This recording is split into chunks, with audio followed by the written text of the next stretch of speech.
आज की कथा में सुनाते हैं मनुष्य की उत्पत्ति। इस एक ही वीडियो को देख करके जानिए ब्रह्मांड का सारा रहस्य और हाल। कैसे हुई मनुष्य की उत्पत्ति, कैसे मिला मनुष्य को मनुष्य और मानव का नाम, कैसे मिली पहचान, और ब्रह्मा जी सृष्टि रचने में जब पूर्ण रूप से सफल नहीं हो पाए तब भोलेनाथ जी ने कैसे की ब्रह्मा जी की मदद और हो सकी संपूर्ण सृष्टि की रचना। जानिए कथा में सारा हाल, एक एक करके हम बताएंगे। कोई भी रहस्य आज हम बाकी नहीं रखेंगे। भोलेनाथ जी ने ब्रह्मा जी को आधा नर और आधा नारी का रूप धारण करके कैसे दिखाया जिससे हो सकी नर और नारी की रचना। अब कथा विस्तार पूर्वक सुनिए। ब्रह्मा जी ने बहुत से पुत्रों को पहले जन्म दिया और सबको जिम्मेदारी सौंपी। किसी ने भी जिम्मेदारी नहीं निभाई। तब ब्रह्मा जी ने अपने अंगूठे से दक्ष को जन्म दिया और उनको प्रजापति बनाया गया। दक्ष ने एक समारोह किया, उसमें उन्होंने सप्तऋषियों को बुलाया। सप्तऋषि भाग लेने के लिए आए तो उनको बहुत से विशिष्ट कार्य जो थे वो सौंपे गए। उस समारोह में सम्मिलित होने के लिए ब्रह्मा जी और नारायण हरि का आवाहन किया गया। वो दोनों लोग भी आ गए। सप्तऋषियों ने मंत्रोच्चारण के साथ अनुष्ठान को आरंभ कर दिया। उनके शब्द ब्रह्मांड की शिराओं में व्याप्त होने लगे, सर्वत्र गूंजने लगे और सृष्टि की धर्मनिष्ठा की परत चढ़ने लगी। भक्ति रस में सारा ब्रह्मांड झूम रहा था। मंत्रोच्चारण का स्पर्श पाने वाले स्थान और वस्तुएं जो हैं वो पवित्र होती जा रही थी। अचानक भगदड़ मच गई। लोग चिल्लाए कि शिव शिव शिव। शिव को देख करके ब्रह्मा जी और नारायण हरि दोनों लोग आए, भोलेनाथ जी से मिले और कहा कि अभी आपकी आवश्यकता नहीं है। तो भोलेनाथ जी वहां से विदा लेकर एक सुंदर रमणी की स्थान पर गए और बैठ करके ध्यान में लीन हो गए। परंतु ऋषियों के मंत्रोच्चार के गुंजायमान से शिव की शांति जो है वो भंग हो गई। गहन साधना में लगा हुआ ध्यान उनका भंग हो गया और उनके मन में आने लगा कि त्रिदेवों ने क्यों कह दिया तुम्हारी आवश्यकता नहीं है और मुझे यज्ञ समारोह से विदा कर दिया। अब शिव जी को जो है क्रोध आने लगा और वो यज्ञ समारोह के पास आ गए और आते आते ही उन्होंने सब कुछ उलट पुलट कर दिया, सब तोड़ फाड़ डाला। सप्तऋषि और दक्ष तो आतंकित होकर के भाग गए, परंतु ब्रह्मा जी और विष्णु जी देख रहे थे। शिव जी को मना किया, वो नहीं माने। शिव जी का ये रौद्र रूप भगवान विष्णु को पसंद नहीं आया। उन्होंने इसका विरोध किया। भोलेनाथ जी का क्रोध तो पहले से ही 7वें आसमान पर था और भड़क उठा। नारायण हरि को अपना विरोध करते देख करके भोलेनाथ जी का और नारायण हरि का घोर युद्ध स्टार्ट हो गया। घोर युद्ध होने लगा। आकाश गंगा जो है वो कांपने लगी। समय स्थिर हो गया, थम सा गया। दोनों देवताओं का ये भयंकर टकराव से ब्रह्मांड के खंडित होने का संकट उत्पन्न हो गया, जिसे देख करके तत्वों ने भी अपनी आंखें मूंद लीं। ब्रह्मा जी ने देखा तो कहने लगे विनाश विनाश, अब विनाश को कोई नहीं बचा पाएगा। और ब्रह्मा जी जो हैं वो बहुत भयभीत हो गए और उन्होंने अपने हाथ जोड़ लिए।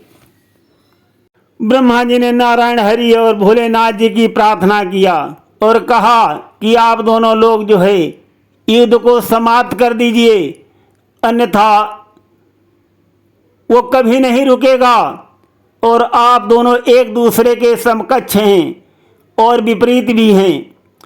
ये युद्ध तो अनंत काल तक चलता ही रहेगा। आपके आसपास ही हर वस्तु नष्ट हो जाएगी, किंतु आप दोनों लड़ते ही रहेंगे। इसलिए आप या तो क्रोध को शांत कर लीजिए, अन्यथा बनाए गए ब्रह्मांड को नष्ट कर दीजिए। और इसमें आप क्या करना पसंद करेंगे? ब्रह्मा जी ने अपनी विनती में ये कहा दोनों देवताओं से। ब्रह्मा जी की बात को सुनकर दोनों देवता जो हैं वो समझ गए और वे रुक गए। ब्रह्मा जी मुस्कुराने लगे, बोले कि आपने मेरे हृदय का भय जो था वो दूर कर दिया और ब्रह्मांड पर आए संकट को भी आपने रोक दिया है। आज से नारायण हरि को हरि होंगे और शिव जी का एक नाम हर होगा। तो दोनों मिलाकर के इन नामों का अर्थ एक ही है, संकट दूर करने वाला है। वे आपको सदा याद दिलाएंगे। आप दोनों एक दूसरे के पर्याय हैं। हरि और हर मिलाकर के हरिहर कहलाएंगे। इस प्रकार से ब्रह्मा जी ने वहां पर नारायण हरि और भोलेनाथ जी को हरिहर नाम से संबोधित किया। ब्रह्मा जी के विनीत वचनों को सुनकर के भोलेनाथ जी चले गए और दक्ष का समारोह जो है वो सफल और पूर्ण हो गया। सब लोग जाने लगे। विष्णु ने ब्रह्मा जी को एक तरफ बुलाया और कहा कि प्रभु, मैं आपको देख रहा हूँ, आप बहुत ही परेशान लगते हो और आपने यज्ञ के अनुष्ठान का भी कोई आनंद नहीं लिया है। मुझे बताइए आपको क्या दुख है?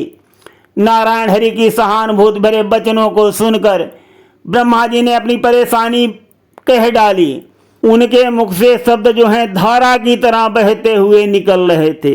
ब्रह्मा जी ने अपनी सारी हताशा का वर्णन कर दिया। उन्होंने विष्णु को बताया किस तरह सृजन की प्रक्रिया से उनका अनिष्ट हो रहा है, कैसे उनके ही पुत्रों ने उनकी बात नहीं मानी है और किस तरह से वे हर पल उस पीड़ा का अनुभव कर रहे हैं।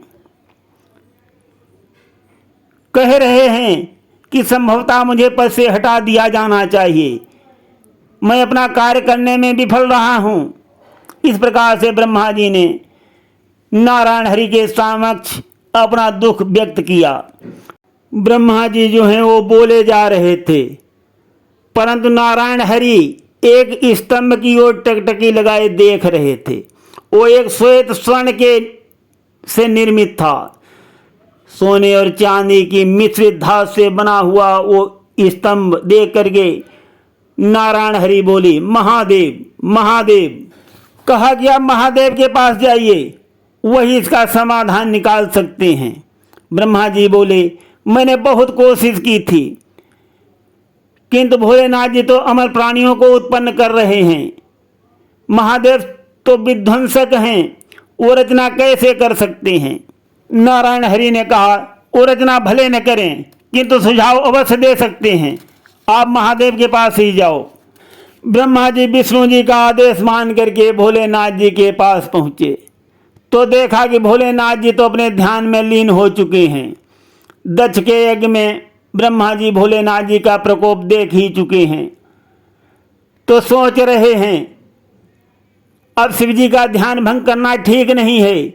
उनको डर लग रहा है, परंतु ब्रह्मा जी ये भी जानते हैं बिना उनको बताए और उनसे उत्तर लिए लौटना भी ठीक नहीं है। इसलिए वे बैठकर आत्मा की गहराई से भगवान भोलेनाथ जी की उपासना करने लगे। समय बीतता गया, किंतु ब्रह्मा जी ने अपना स्थान नहीं छोड़ा। उसी स्थान पर बैठे अंतर्मन से भोलेनाथ जी की आराधना करते रहे। उनकी प्रार्थना की गंभीरता से प्रसन्न होकर शिव ने अपने नेत्र खोल दिए और बोले, सामने ब्रह्मा जी को देखकर कहने लगे कि ब्रह्मा जी, मुझको पता है आप यहाँ किस लिए आए हो। ब्रह्मा जी बोले, प्रभु मेरा मार्गदर्शन कीजिए। ब्रह्मा जी की आंखें भर आईं। बोले कि सृष्टि खतरे में है और मैं भटक गया हूँ, मेरा मार्गदर्शन कीजिए। बताइए कि मुझसे कहाँ पर भूल हुई है। जिस तरह आपने अपने पुत्रों को जन्म दिया है, उस तरह प्रजनन की प्रक्रिया संभव ही नहीं हो सकती। आपको दरअसल शक्ति की आवश्यकता है। शक्ति की, भोलेनाथ जी ने कहा। स्त्री शक्ति की, नारी शक्ति की। और भोलेनाथ जी खड़े हो गए। ब्रह्मा जी उन्हें मंत्रमुग्ध से देखते रहे। ब्रह्मा जी ने देखा भगवान शिव के शरीर ने एक नया रूप धारण कर लिया है। ऐसा शानदार समग्र रूप जो आधा पुरुष का है और आधा नारी का, स्त्री का है। दाहिना भाग जो है वो पुल्लिंग है और बायां भाग जो है वो स्त्रीलिंग का है। वो बीच की धुरी पर नीचे तक समान रूप से विभाजित था, किंतु विभाजित होते हुए भी एक ही था। परस्पर विरोधी ऊर्जा का आदर्श सहजीवी रूप, एक ऐसा दैवीय दैत स्वरूप जिसे ब्रह्मा जी ने पहले कभी नहीं देखा था। वो शिव जी का ऐसा रूप जो ब्रह्मा जी की सृष्टि का रहस्य बता रहा था। एक दृश्य का ब्रह्मा जी पर ऐसा प्रभाव पड़ा कि वे भय और हर्ष से भरकर वहां बैठ गए। भगवान भोलेनाथ जी इस रूप का अधभाग जो है वो नारी का है, इसलिए उन्हें अर्धनारीश्वर भी कहा गया है। भोलेनाथ जी ने ब्रह्मा जी को गंभीर वाणी में संबोधित करते हुए कहा, बहुत गंभीर वाणी में, इसकी आवश्यकता है, सृजन के लिए इसकी आवश्यकता है। बोले शिव और शक्ति की, देव और देवी की स्थिर गतिशील होने बनने का संयुक्त रूप पुल्लिंग और स्त्रीलिंग। आपके बनाए हुए सृष्टि के दो अंग हैं और एक के बिना दूसरा अंग जो है बेकार है, अपना कार्य नहीं कर सकता। इन दोनों तत्वों के एकीकृत होने पर ही उत्पत्ति की प्रक्रिया जो है वो संभव हो सकती है। और ये संयोजन जो है न केवल सृजन को आरंभ करेगा बल्कि अंत समय तक सृजन की प्रक्रिया को जारी रखेगा। आदिशक्ति जया देवी माता की जय, पवित्र स्त्री रूप की जय। इस प्रकार से भोलेनाथ जी ने ब्रह्मा जी को नारी की रचना करके दिखाया, गुरुमंत्र दिया ब्रह्मा जी को। ब्रह्मा जी ने भोलेनाथ जी को प्रणाम किया और कहा, मैं आपकी वंदना करता हूँ कि आपने मेरी आंखें खोल दी हैं। मुझे आशीर्वाद दीजिए कि मैं अब अपने आप नारी की रचना करने में सक्षम हो सकूं और आगे अब मैं ऐसा मानव युगल उत्पन्न कर पाऊं जो पृथ्वी को संतानोत्पत्ति के कार्य को आगे बढ़ाए। आज शक्ति मुस्कुराई और उन्होंने ब्रह्मा को प्रजनन की शक्ति प्रदान कर दी। उस शक्ति को पाकर ब्रह्मा जी ने अपने शरीर से एक पुरुष और एक स्त्री की रचना की। ये पृथ्वी पर पहला युगल पुरुष जिसका नाम मनु था और स्त्री का नाम ब्राह्मी रखा गया। चूंकि प्रजनन के लिए मैथुन का स्रोत बनाया गया था, अतः इस प्रक्रिया का नाम मैथुन सृष्टि पड़ा। मानव जाति की उत्पत्ति मनु से होने के कारण उसे मनुष्य या मानव कहा गया है। ब्रह्मा जी बहुत प्रसन्न हो गए और सोचने लगे, अब जाकर के भोलेनाथ जी की दया से हमको पूर्ण सफलता मिली है। सृष्टि जो है अब अपना ध्यान रख सकेगी। ब्रह्मा ने मनुष्य को बनाया जो पृथ्वी पर जीवन का श्रेष्ठतम स्वरूप था। ये भगवान की अपनी छवि थी और यही ब्रह्मांड का उद्देश्य भी था। ब्रह्मदेव इतने प्रसन्न हुए कि वे अब तक आई समस्त परेशानियों को भुला बैठे। वे हर दुर्लभ प्रतीत होने वाली बाधा को भूल चुके थे, यहाँ तक कि उस भयानक सांप को भी भूल चुके थे जो नारद जी ने उन्हें दिया था। अब हम मनुष्य की उत्पत्ति की कथा को यहीं पर विश्राम देते हैं। आगे सुनते रहिए अत्यंत रोचक और कल्याणकारी पौराणिक कथाएं, आध्यात्मिक कथाएं, मार्मिक कथाएं। धन्यवाद।